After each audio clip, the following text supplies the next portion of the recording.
रहेगा, एक रास्ता रहेगा, करंट के जाने का एक रास्ता है, तो सभी में करंट क्या रहेगा, सेम। V इक्वल टू क्या होता है, IR, तो I इंटू में R इक्विवेलेंट, ठीक है। यहाँ पे लिखोगे तो IR1, IR2 और ये क्या IR3, तो रेजिस्टेंस अलग है तो पोटेंशियल भी क्या रहेंगे अलग। ये तीनों पोटेंशियल किसके बराबर है, V। वैल्यू रखिए, आंसर पता चला। चलो जी, इक्विवेलेंट कैपेसिटेंस जो है वो कर चुके हैं। अब जो करना है सर उसका नाम क्या है, इक्विवेलेंट रेजिस्टेंस।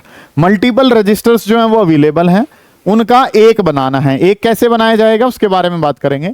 जैसा कि हम सब जानते ही हैं कि सर इक्विवेलेंट रेजिस्टेंस बनाना है तो हमारे पास दो तरीके के कॉम्बिनेशन है। पहला जो कॉम्बिनेशन है सर वो क्या कहलाता है, सीरीज कॉम्बिनेशन। पहला जो कॉम्बिनेशन है उसके बारे में बात करते हैं। और जो पहला कॉम्बिनेशन है सर उसको नाम दिया गया, और जो नाम दिया गया है सर वो हमारे पास क्या है, सीरीज कॉम्बिनेशन।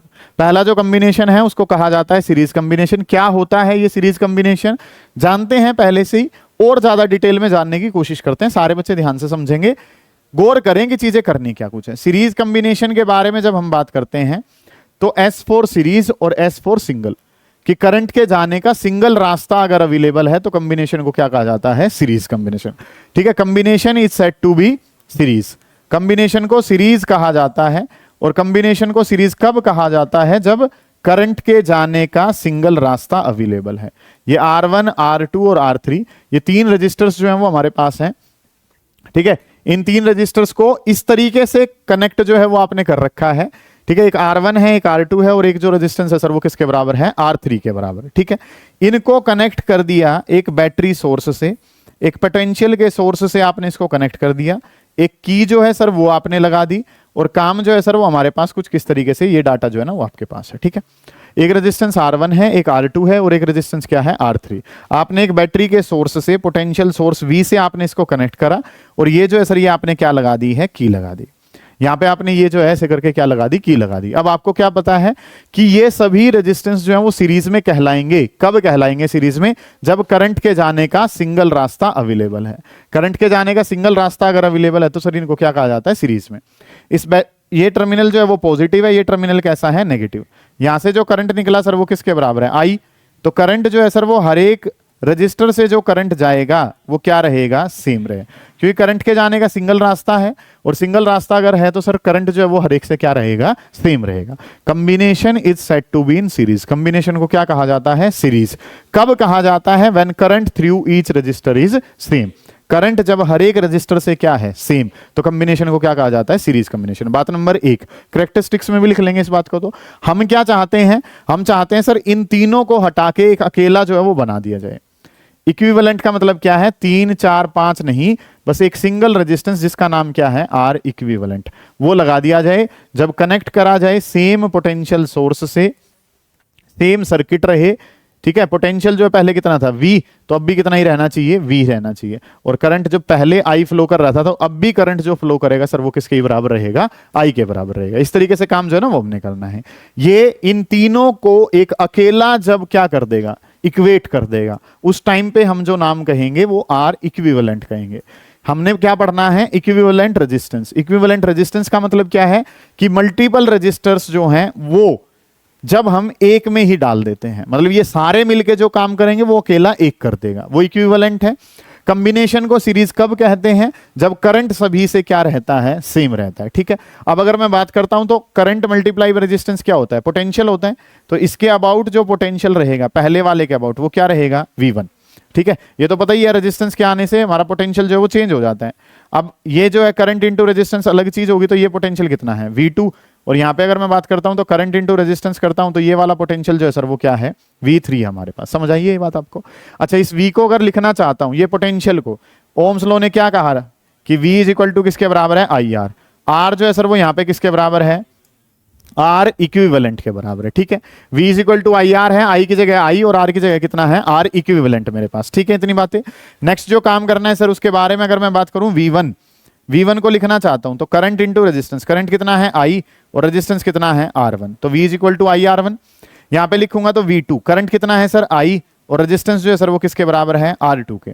सिमिलरली V3 को लिखूंगा तो करंट कितना है I और रेजिस्टेंस कितना है, R3। ठीक है, काम जो है वो हम कर क्या रहे हैं, कॉम्बिनेशन को किस में लगा रहे हैं, सीरीज में।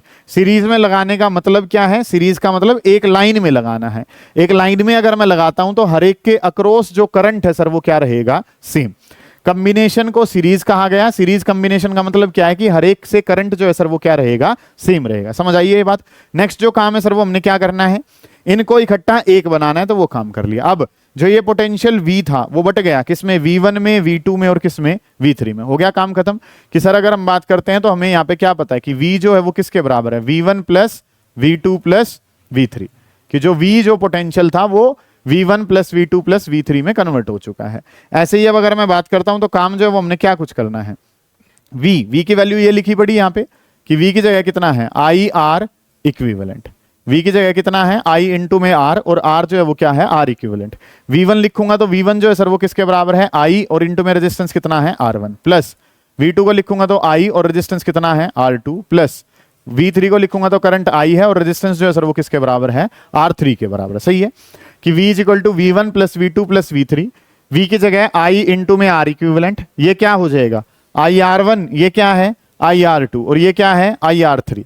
यहाँ पे अगर मैं बात करता हूं तो IR इक्विवेलेंट, और इनमें से अगर हम बात करते हैं तो I को अगर मैंने कॉमन ले लिया, I को कॉमन लिया तो सर मेरे पास क्या बना, R1 plus R2 plus R3। इस तरीके से काम हमने कर लिया। I से सर क्या हो जाएगा, I कैंसल। R इक्विवेलेंट के बारे में अगर मैं बात करूं तो R इक्विवेलेंट कितना है, R1 plus R2 plus R3। ठीक है, ये तो हमें पहले से ही पता है, ये तो हम 10वीं क्लास से जानते ही आ रहे हैं इतना काम तो, कि R इक्विवेलेंट जो है वो सीरीज में क्या होता है, R1 plus R2 plus R3। कोई बात ही नहीं है सर, बेसिक सी चीजें हैं, दोबारा देखो ध्यान से समझो। काम करना क्या है, मल्टीपल रजिस्टर्स पड़े हैं, उनका क्या बनाना है, सिंगल। सीरीज किसको कहा जाता है, जब करंट के जाने का एक ही रास्ता हो। करंट के जाने का एक ही रास्ता हो तो सभी में करंट जो जा रहा है सर वो क्या है, सेम। अगला जो काम है सर वो क्या करना है, पोटेंशियल V था, करंट तो सेम है लेकिन पोटेंशियल सभी के अक्रॉस क्या रहेगा, डिफरेंट। तो V जो पोटेंशियल है वो V1 प्लस V2 प्लस क्या हो गया, V3। V को क्या कहता हूं मैं, V को कहता हूं IR इक्विवेलेंट। ये IR1 वो IR2 और वो क्या है, IR3। I कॉमन लिया तो ये आंसर जो है वो हमारे पास इस तरीके से बन गया। ये चीजें जो है वो आपने कर ली, कोई दिक्कत है यहां तक के काम में, नहीं है जी सर। अब वही चीजें जो है वो हम किसके लिए करते हैं, N रजिस्टर्स के लिए। कि R इक्विवेलेंट के बारे में अगर मैं बात करूं तो R इक्विवेलेंट बराबर है R1 प्लस R2 और प्लस कितना है, R3। R इक्विवेलेंट बराबर है R1 plus R2 plus R3। अब अगर मैं बात करता हूं तो किसके लिए, 4N रजिस्टर्स। अगर हम काम करें और किसके लिए काम करते हैं, N रजिस्टर्स के लिए काम करते हैं। अगर मैं N रजिस्टर्स के लिए इस डाटा को लिखूंगा तो यही सेम काम कहां तक चले जाएगा, N तक चला जाएगा। वो तो हमें पता ही है सर कि R इक्विवेलेंट के बारे में अगर चर्चा करेंगे तो क्या हो जाएगा, R1 प्लस R2 और प्लस R3। ऐसे ही फोर्थ रेजिस्टेंस होता तो सर वो जुड़ जाता। N तक रजिस्टर्स हमारे पास हैं तो plus plus plus up to कहां तक हो जाएगा, Rn तक हो जाएगा। ठीक है, सिंपली जोड़ते चल रहे हो, R1 plus R2 plus R3 plus R4 plus plus plus up to कहां तक है, Rn तक है। अगला काम किसके लिए करते हैं, 4N आइडेंटिकल रजिस्टर्स। अगर N जो रजिस्टर्स हैं वो हमारे पास कैसे हैं, N आइडेंटिकल रजिस्टर्स। हमारे जो रेजिस्टेंस हैं वो कैसे हैं, 4N आइडेंटिकल रजिस्टर्स। आइडेंटिकल का मतलब क्या होता है सर, आइडेंटिकल का मतलब होता है सेम। जो ये रेजिस्टेंस लगाए हैं ये सारे के सारे रेजिस्टेंस जो है सर वो अगर कैसे हो जाएं, सेम हो जाएं, तब के लिए काम करना है। तब के लिए काम करना है तो सर क्या होगा कि R1 बराबर है किसके, R2 के, और वही बराबर है किसके, R3। आइडेंटिकल, आइडेंटिकल का क्या मतलब होता है, सेम, कि सारे रेजिस्टेंस सेम है, बराबर है R3। और ये सारे रेजिस्टेंस अगर सेम है तो ये बराबर किसके है, Rn। और यही जो आंसर है सर वो हमने क्या मान लिया, R के बराबर मान लिया। कि ये सारे आंसर जो है वो किसके बराबर हैं, सभी बराबर है वैल्यूज हैं, सारी बराबर वैल्यूज हैं। तो इसमें अब अगर रखेंगे तो R इक्विवेलेंट क्या हो जाएगा, जहां पे R1 लिखा है, R1 लिखा है उसकी जगह कितना है, R। जहां R2 लिखा है वहां पे भी क्या लिखना है, R। R3 लिखा है वहां पे भी क्या लिखना है, R। R4 की जगह भी R है, plus plus plus up to कहां तक है, R के बराबर है। ठीक है, कि अगर काम करना है तो R1 की जगह R, R2 भी R है, सारे वैल्यूज जो हैं वो किसके बराबर है, R के। तो ये R plus R plus R plus R plus plus plus up to कहां तक है, R तक है। एक अकेला है तो R, दो होंगे तो कितने होंगे, 2R, तीन है तो 3R, चार है तो 4R, N अगर है तो सर आंसर क्या हो जाएगा, NR। तो R इक्विवेलेंट जो है, R इक्विवेलेंट सीरीज में किसके बराबर हो गया सर, NR के बराबर। कब, जब सारे के सारे रेजिस्टेंस जो हैं वो कैसे हैं, बराबर हैं। जब सारे रेजिस्टेंस बराबर हैं, एक है तो R, दो है तो 2R, तीन है तो 3R, N है तो क्या बन जाएगा सर, NR बन जाएगा। समझ आ गई ये बातें आपको। नेक्स्ट जो अगर थोड़ा सा सॉल्यूशन करके एक बात और बताऊं और फिर इसके कैरेक्टरिस्टिक्स अगर हम लिखें तो मान लो एक रेजिस्टेंस कितने का, 3 ओम। एक कितने का 6 ओम और एक कितने का 12 ओम। ऐसे करके 3 रेजिस्टेंस और तीनों किस में कनेक्ट कर रखे हैं, सीरीज में कनेक्ट कर रखे हैं। तो आर इक्विवेलेंट के बारे में अगर मैं बात करूंगा तो आर इक्विवेलेंट जो है सर, एक कितना है 3, दूसरे वाला कितना है 6 और प्लस कितना है 12, 12 6 18 और 3 कितना हो गया 21। आंसर जो है सर वो कितना आया 21 ओम। सबसे बड़ा जो है वो इनमें कौन है 12। हमारा जो आंसर आया वो बड़े से भी क्या आया है, बड़ा आया। सही है, आंसर कितना है 21। सबसे बड़ा कौन था इनमें 12, 12 से भी आंसर क्या आया है बड़ा। कि अगर सीरीज में बात करें तो आर इक्विवेलेंट किसके केस में, सीरीज के केस में वो बड़ा होता है किससे भी, बिगेस्ट से। जो इनमें सबसे बड़ा रेजिस्टेंस है उससे भी आंसर क्या आएगा, बड़ा आएगा। बड़े से भी आंसर क्या जाता है, बड़ा। कोई बड़ी बात मैंने बताई नहीं है, बहुत बेसिक सी चीजें हैं, एक बार ध्यान से समझे। इक्विवेलेंट का मतलब क्या है सर, इतने सारे ना लगा के एक लगा लो। सीरीज का मतलब क्या है कि करंट के जाने का क्या रहेगा, एक रास्ता रहेगा। करंट के जाने का एक रास्ता है तो सभी में करंट क्या रहेगा, same. V is equal to क्या होता है आई आर, तो I इंटू में R इक्विवेलेंट। ठीक है, यहां पे लिखोगे तो IR1 IR2 और ये क्या IR3। तो रेजिस्टेंस अलग है तो पोटेंशियल भी क्या रहेंगे, अलग। ये तीनों पोटेंशियल किसके बराबर हैं, V। वैल्यू रखी, आंसर पता चला। ये तो 3 के लिए था सर, ज्यादा आ जाए तो क्या कर दो, ज्यादा को जोड़ दो। सारे बराबर हैं तो सर आंसर क्या आ जाएगा NR। 3 6 12, आंसर कितना आया 21। जो आंसर आ रहा है वो सबसे बड़ा है। जो सबसे बड़ा रेजिस्टेंस था, सबसे बड़ा कितना है 12, आंसर जो आया उससे भी क्या है बड़ा। बड़े से भी बड़ा आंसर आता है। पहले इसको उतारो, फिर इसकी कैरेक्टरिस्टिक्स लिखेंगे, कुछ क्वेश्चन करेंगे, फिर आगे बढ़ेंगे। करें इस काम को जल्दी, शाबाश। कि जो ये सीरीज कॉम्बिनेशन है इसकी कैरेक्टरिस्टिक्स क्या क्या है। तो पहली कैरेक्टरिस्टिक्स ये पूछी जाएंगी आपसे, प्रैक्टिकल वाला पूछ लेता है कि क्या क्या कैरेक्टरिस्टिक्स हैं सीरीज कॉम्बिनेशन की। तो नॉर्मली लिख लेते हैं कि हर एक रजिस्टर जो है उससे करंट क्या रहता है, same. Current through each resistor is same. Current through each resistance या each resistor is same. Current through each resistor is same. हर एक रजिस्टर से जो करंट है सर वो क्या है, सेम है। Current through each resistor is same. हर एक रेजिस्टेंस से जो करंट निकल रहा है सर वो क्या है, सेम है। बात नंबर 1। पोटेंशियल डिफरेंस डिफरेंट था, potential difference is different. Potential difference जो है वो क्या है, डिफरेंट है। हर एक में क्या था, अलग अलग था। Potential difference is different across each register. ठीक है, या थ्रू ईच रजिस्टर लिख लो, या अक्रॉस ईच रजिस्टर। हर एक रजिस्टर से जो पोटेंशियल है, पोटेंशियल डिफरेंस जो है सर वो क्या है, डिफरेंट है। हर एक रजिस्टर से जो पोटेंशियल डिफरेंस है वो क्या है, डिफरेंट है। थर्ड अगर मैं बात करता हूं तो अगला जो काम है सर, करंट सब में क्या है, सेम। पोटेंशियल डिफरेंस जो है सब में क्या है, अलग। नेक्स्ट आर इक्विवेलेंट, जब हम सीरीज कॉम्बिनेशन के लिए निकालते हैं तो ये आंसर किसके बराबर जाता है सर, एन आर के बराबर। इक्विवेलेंट आइडेंटिकल रेजिस्टेंस थे। फोर्थ जो बात सर हमने पता करी थी कि आर इक्विवेलेंट जो सीरीज कॉम्बिनेशन का है वो बड़ा होता है सबसे बड़े वाले रेजिस्टेंस से। यहाँ पे आंसर जो है सर वो बड़े से भी बड़ा आता है। इस तरीके से काम जो है ना सर वो हमारे पास है कि आंसर बड़े से भी बड़ा, ये एनआर है। पोटेंशियल डिफरेंस डिफरेंट है और करंट सबसे क्या है, सेम है। ये काम जो है ना वो इसकी कैरेक्टरिस्टिक्स में आता है। इसको उतारें, फिर उसके बाद करेंगे पैरेलल कॉम्बिनेशन। 2 छोटे छोटे सवाल लगाएंगे, काम खत्म हो जाएगा। करें जल्दी, शाबाश।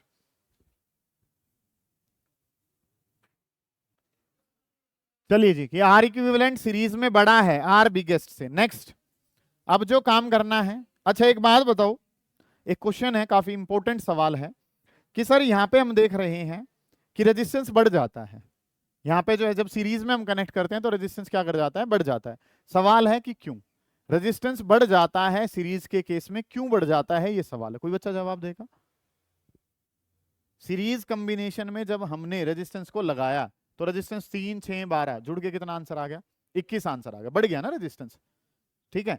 क्यों बढ़ा ये रेजिस्टेंस, ये आपका सवाल है। क्या सर, ऐड हो जाते हैं, ऐड होके ही आंसर जो है वो बड़ा हो जाता है। ठीक है, क्यों ये ऐड ही क्यों हुए, ठीक है।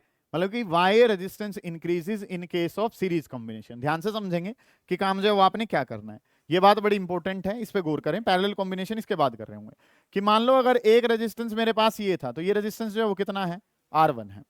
अगर मुझे क्या करना है, इसकी लेंथ कितनी है, इतनी। अब मैं क्या कर रहा हूं, सीरीज में और रेजिस्टेंस अगर ऐड कर रहा हूं तो ये जो है हमारे पास क्या बन गया, R2। ऐसे ही अब अगर मैं बात करता हूं तो ये वाला जो रेजिस्टेंस है सर ये हमारे पास क्या बन गया, R3 बन गया। ठीक है, मतलब कि जब एक अकेला रेजिस्टेंस था लेंथ इतनी थी, इतनी लेंथ और ऐड करी, इतनी लेंथ आपने क्या करी और ऐड करी, लेंथ जो है वो क्या करते जा रहे हो, ऐड करते जा रहे हो, लेंथ इंक्रीज कर रही है। रेजिस्टेंस का फॉर्मूला बताओ, रेजिस्टेंस का फॉर्मूला है रो एल डिवाइडेड बाई ए। जब आप सीरीज में कनेक्ट करते हैं तो सर क्या बढ़ती है, इफेक्टिव लेंथ, आगे की तरफ लेंथ बढ़ती जा रही है ना, लेंथ बढ़ेगी तो सर क्या बढ़ता चला जाएगा, रेजिस्टेंस बढ़ता चला। नोट बना के लिख लो, in case of series combination, note बनाएं और नोट के अंदर लिखें, in case of series combination, in case of series combination effective length, in case of series combination effective length increases, in case of series combination effective length increases, effective length increases, as a result, as a result, as a result resistance, as a result resistance increases, as a result resistance increases in case of series combination। ठीक है, हम क्या कर रहे हैं, series में जब resistance जोड़ते जा रहे हैं, सीरीज में जब मैं रेजिस्टेंस जोड़ता जा रहा हूं तो सर क्या बढ़ती जा रही है, लेंथ। अब लेंथ बढ़ेगी तो सर क्या भी बढ़ जाएगा, रेजिस्टेंस बढ़ जाएगा। ये काम हमने कर लिया। अगला जो काम है सर वो क्या करना है, नेक्स्ट काम पे ध्यान देंगे, पैरेलल कॉम्बिनेशन। गौर करें बेटा, ध्यान से समझेंगे कि चीजें जो हमने करनी क्या कुछ है। ठीक है, पैरेलल कॉम्बिनेशन।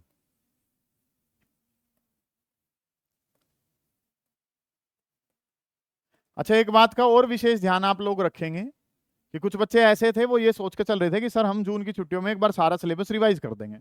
अब जून की शुरुआत ही किससे हो रही है, संडे से। अब संडे को तो तुम वैसे नहीं पढ़ोगे, पर तुम सीधा तारीख टेक दोगे 11। ठीक है, 11 से यहाँ की छुट्टियां हो जाएंगी तो तुम फिर सोचोगे कि अब छुट्टियों में कौन पढ़े, एक बार कंप्लीट रेस्ट ले लेते हैं और फिर दोबारा शुरू करेंगे। ऐसा नहीं करना है। कल कुछ भी हो जाए, आपने कल काम करना है जरूर। और बल्कि मैं सलाह दूंगा कि आप करंट इलेक्ट्रिसिटी से ही शुरू कर लो, क्योंकि आपने रिसेंट में ही करा है। जैसे ये कंप्लीट हो जाएगा उसके बाद जो है फिर आप पहले चैप्टर की तरफ चले जाएंगे। ठीक है, कोशिश करेंगे घर पे पढ़ें जाके। नाम जो है सर वो हमने क्या करना है, पैरेलल कॉम्बिनेशन। गौर करेंगे, पैरेलल कॉम्बिनेशन क्या है, करंट के जाने का सिंगल रास्ता था तो क्या था, सीरीज।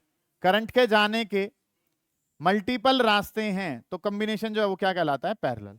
हमारे घरों की जो फिटिंग है वो किस में होती है सर, पैरेलल में। एक रेजिस्टेंस R1 है, एक R2 है और एक रेजिस्टेंस क्या है, R3। बेटा आवाज नहीं करेंगे, ध्यान से समझेंगे। एक R1 है, एक R2 है, एक R3 है। इस तरीके से काम जो है वो सर हमने कर रखा है। तो चीजें जो है ना वो हमें ऐसे दिखा रखी हैं। पैरेलल कॉम्बिनेशन, करंट के जाने के मल्टीपल रास्ते हैं तो कॉम्बिनेशन क्या कहलाता है, पैरेलल। ठीक है, ये जो पोटेंशियल है वो V है, यहाँ पे की जो है वो लगा रखी है, यहाँ से करंट निकला और जो करंट निकला है सर वो किसके बराबर है, I। और ये करंट जो है वो इनमें अब अलग अलग बढ़ जाता है सर। हर एक में जो करंट निकल जाता है सर, इसमें करंट कितना है, I1। इसमें जो करंट निकला है सर वो कितना है, I2। और इसमें जो करंट गया है सर वो किसके बराबर है, I3। ये I करंट जो है वो I1 I2 और किस में निकल गया है, I3 में निकल गया। इस तरीके से काम हो रहा है कि करंट I1 I2 I3 में बट गया है। अब चीजें जो है वो हमने क्या करनी है कि सर इसकी जगह एक अकेला लगाना है। अकेला जो लगाना है उसका नाम क्या है, R इक्विवेलेंट। और यहाँ पे अब अगर मैं बात करता हूं तो काम जो है वो क्या कर लिया, ये पोटेंशियल है और इस तरीके से काम जो है ना वो हमारे पास है। चीजें जो है, ये पोटेंशियल जो है वो V है, करंट जो इसमें है वो किसके बराबर है, I के बराबर। इस तरीके से काम कर लिया। मैं और आप क्या जानते हैं सर कि जो पोटेंशियल है उसका फॉर्मूला तो क्या रहेगा, V इज इक्वल टू किसके बराबर है, I इंटू में R इक्विवेलेंट। गौर करें, ध्यान से समझेंगे कि चीजें जो है वो आपके पास क्या है। पैरेलल में हम क्या जानते हैं, करंट अपने आप को डिवाइड करता है। कैसे डिवाइड करता है, ताकि पोटेंशियल सभी में क्या रह सके, सेम। कि पोटेंशियल जो है सर इसमें भी क्या रहेगा, V, यहाँ पे भी पोटेंशियल क्या रहेगा, V, और इस वाले में भी पोटेंशियल क्या रहेगा, V। पैरेलल की खास बात क्या है कि पैरेलल में पोटेंशियल क्या रहते हैं, सेम, करंट क्या रहता है, अलग अलग। ये बात आपको पता ही है। V को अगर मैं लिखता हूं तो V को क्या लिखूंगा, I1 और इंटू में कितना, R1। V को लिखता हूं तो V को क्या लिखा जाएगा, I2 और इंटू में कितना, R2। और V को लिखूंगा तो क्या लिखा जाएगा, I3 और मल्टीप्लाई बाई कितना, R3। इस तरीके से काम जो है ना सर वो हमने करना है कि यहाँ पे V को लिखना है तो I1 R1, I2 R2, I3 R3। ये V जो है वो किसके बराबर है, I इंटू में R इक्विवेलेंट। I के बारे में अगर मैं बात करता हूं तो I बराबर है किसके, V divided by R equivalent. कि I के बारे में बात करूं तो I किसके बराबर है, V बाई R इक्विवेलेंट। यहां से I1 बताता हूं, I1 अगर बताऊंगा तो I1 किसके बराबर है, I1 बराबर है V डिवाइडेड बाई R1 के। I2 बताना है, I2 बताऊंगा तो क्या हो जाएगा, V divided by R2। I3 बताना है I3 बताऊंगा तो क्या हो जाएगा sir, V divided by R3। इस तरीके से काम है। अब I जो करंट है सर, टोटल जो करंट I है वो बट गया है सर किस में, I1 प्लस I2 और प्लस I3 में। जो करंट मेरा I था, जो हमारा टोटल करंट था, हो गया है काम खत्म। ये जो I आ रहा था वो I1 I2 और किस में बट गया, I3 में। I1 I2 I3 में अगर ये बट गया है तो अब चीजें क्या होंगी, I की वैल्यू कितनी है sir, V divided by R equivalent. I1 बताना है सर, I1 ये निकाल रखा है यहाँ से, I1 कितना है V बाई R1, I2 कितना है V बाई R2, I3 कितना है V बाई R3। तो V बाई R1 है ये, तो अगले वाला कितना है V बाई R2 है, और उससे अगले वाला कितना है V डिवाइडेड बाई R3। कि जो मेरे पास करंट I था वो बट गया, जो I करंट था वो I1 I2 और I3 में बट गया, ऐसे करके लिख लिया यहाँ पे। अब जो काम करना है V divided by R equivalent, और यहाँ पे अगर मैं V को कॉमन ले लूं तो मेरे पास क्या बन जाएगा, 1 by R1 plus 1 by R2 और प्लस में कितना 1 बाई R3। कि V को अगर मैंने कॉमन ले लिया तो V को कॉमन लेने पे मेरे पास क्या बनता है, 1 by R1 1 by R2 1 by R3। V से सर क्या हो जाएगा, V कैंसिल। तो 1 बाई R इक्विवेलेंट अगर बताना है तो 1 बाई R इक्विवेलेंट किसके बराबर होगा, 1 by R1 plus 1 by R2 plus 1 by R3। ये बातें तो हम सब पहले से ही जानते हैं। कि हमें यहां से अब तक के काम से जो पता चला है, हमें जो पता चला है सर वो क्या है, कि पैरेलल में पोटेंशियल क्या रहता है, सेम, करंट क्या होता है, डिफरेंट। उससे आपने I1 I2 I3 की वैल्यू निकाली, वहां पुट करी, सोल्व करा, आंसर आ गया। इस काम को और आगे बढ़ाएंगे, पहले इतने वाले को उतार लो, करें जल्दी करें, शाबाश। कि सर ये तो हमारे पास 3 रेजिस्टेंस हैं, अगर n के लिए काम करेंगे तो 4n रजिस्टर्स, 4n रजिस्टर्स, अगर हमारे पास n रजिस्टर्स हो जाएं तो n रजिस्टर्स के लिए काम क्या हो जाएगा, कि 1 बाई R इक्विवेलेंट, और 1 बाई R इक्विवेलेंट किसके बराबर है, 1 बाई R इक्विवेलेंट बराबर है 1 by R1 plus 1 by R2 plus 1 by R3 plus 1 by R4 और plus plus plus up to कहां तक है, 1 बाई Rn तक है।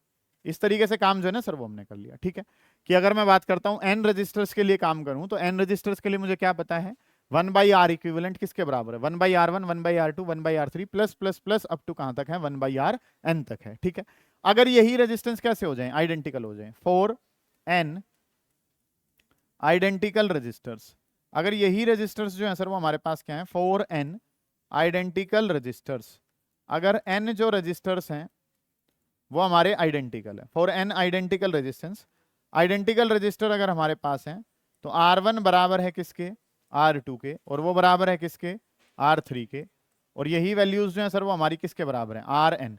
सारे रजिस्टर्स आपस में क्या है, सेम, और सेम अगर हैं तो ये वैल्यू जो है वो किसके बराबर मानी, R, और ये आंसर जो है वो आपने लेट कर लिया, ये आंसर किसके बराबर है, R के बराबर।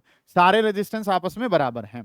तो अगर इसके बारे में काम करूंगा तो ये क्या हो जाएगा, 1 बाई R इक्विवेलेंट, और 1 बाई R इक्विवेलेंट क्या कहता है सर, कि जहां R1 लिखा है R1 की जगह क्या लिख दो, R, R2 लिखा है वहां भी क्या लिख दो, R, R3 लिखा है वहां भी क्या लिख दो, R, R4 लिख दो वहां भी क्या है, R है, plus plus plus up to कहां तक है, 1 बाई R तक है। सारे जो है वो सेम है और इनको R मान लो। तो अकेला है तो 1 बाई R, 2 है तो 2 बाई R, 3 है तो 3 बाई R, 4 है तो 4 बाई R, n है तो क्या हो जाएगा, n डिवाइडेड बाई R। इस तरीके से काम करना है सर हमने। इनको उल्टा कर दूंगा तो R इक्विवेलेंट, इसको उल्टा करूंगा तो R इक्विवेलेंट, और उसका कर दूंगा तो क्या हो जाएगा, R डिवाइडेड बाई n। तो R इक्विवेलेंट जो है सर वो किसके बराबर है, R इक्विवेलेंट बराबर है R डिवाइडेड बाई n के। इस तरीके से काम कर लिया, वहां पे NR था, यहाँ पे क्या हो गया, R बाई n। तो अगर कैरेक्टरिस्टिक्स के बारे में बात करें, सुने ध्यान से, पहले समझें एक बार। अब जो वर्ड है सर वो हमारे पास क्या है, कैरेक्टरिस्टिक्स। कैरेक्टरिस्टिक्स अगर हम इसकी लिखना चाहें तो कैरेक्टरिस्टिक्स जो है वो क्या होंगी, सबसे पहली पोटेंशियल डिफरेंस सबके अक्रॉस क्या है, सेम, करंट सब में क्या है, अलग, और जो ये R इक्विवेलेंट है वो कितना, R बाई n। एक प्रॉपर्टी और सोल्व करते थे हम कि सर एक रेजिस्टेंस कितने का, 3 ओम, दूसरे वाला कितना, 6 का, तीसरे वाला 12 का। इसको अगर सोल्व करने बैठे, शांत होकर समझे बेटा चीजों को, ये 3 रेजिस्टेंस किस में लगा रखे हैं, पैरेलल में, तो 1 बाई R इक्विवेलेंट, और 1 बाई R इक्विवेलेंट किसके बराबर है, 1 by 3 plus 1 by 6 plus 1 by 12। इस तरीके से काम है। एलसीएम लिया कितना आ जाएगा 12, ये सोल्व करा कितना आ गया 4, ये 6 से करा कितना हो गया 2, और ये करा तो कितना 1, 1/r इक्विवेलेंट हो गया। इसको बनाया तो ये कितना हो जाएगा 7 डिवाइडेड बाई 12, उल्टा कर दिया तो r इक्विवेलेंट किसके बराबर है 12 डिवाइडेड बाई 7, सोल्व करा तो 1.7, और ये आंसर कितना है 12/7 को सोल्व करा तो 1.7 ओम हो गया। कि सर आंसर सबसे छोटा कौन था 3, हमारा जो आंसर आ रहा है उससे भी क्या आ रहा है छोटा आ रहा है। तो सबसे पहले वाली जो करेक्टरिस्टिक्स है कि सर पोटेंशियल डिफरेंस जो है, potential difference is same across each register, potential difference is same across each register, हर एक रजिस्टर में जो पोटेंशियल डिफरेंस है वो क्या है सेम है। Potential difference is same across each register, हर एक रजिस्टर से जो पोटेंशियल डिफरेंस जा रहा है सर वो क्या है सेम है। बात नंबर 2 कि करंट इज डिफरेंट, करंट जो है वो हर एक में क्या है डिफरेंट है, करंट इज डिफरेंट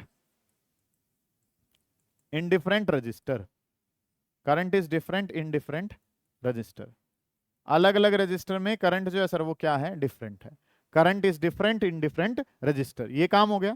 थर्ड जो है सर वो हमें क्या पता है कि आर इक्विवेलेंट जो है पैरेलल में जो आर इक्विवेलेंट है सर वो किसके बराबर है आर डिवाइडेड बाई एन के बराबर है। फोर्थ जो बात है सर कि आर इक्विवेलेंट जो पैरेलल में आता है वो छोटे से भी क्या रहता है छोटा, वहां पे बड़े से भी बड़ा और यहाँ पे छोटे से भी, कि रेजिस्टेंस घट जाता है किसके केस में पैरेलल के केस में। कोई जवाब देगा क्यों?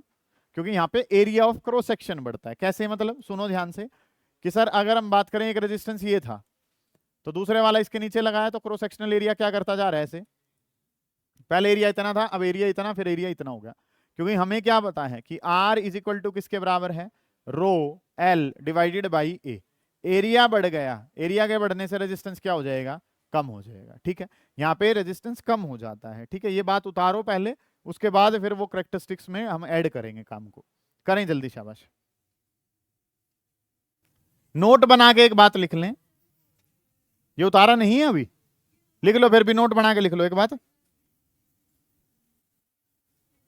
इन case of parallel combination, in case of parallel combination effective area of cross section, in case of parallel combination effective area of cross section increases, area of cross section बढ़ता जा रहा है ना सर रेजिस्टेंस कैसे करने से, effective area of cross section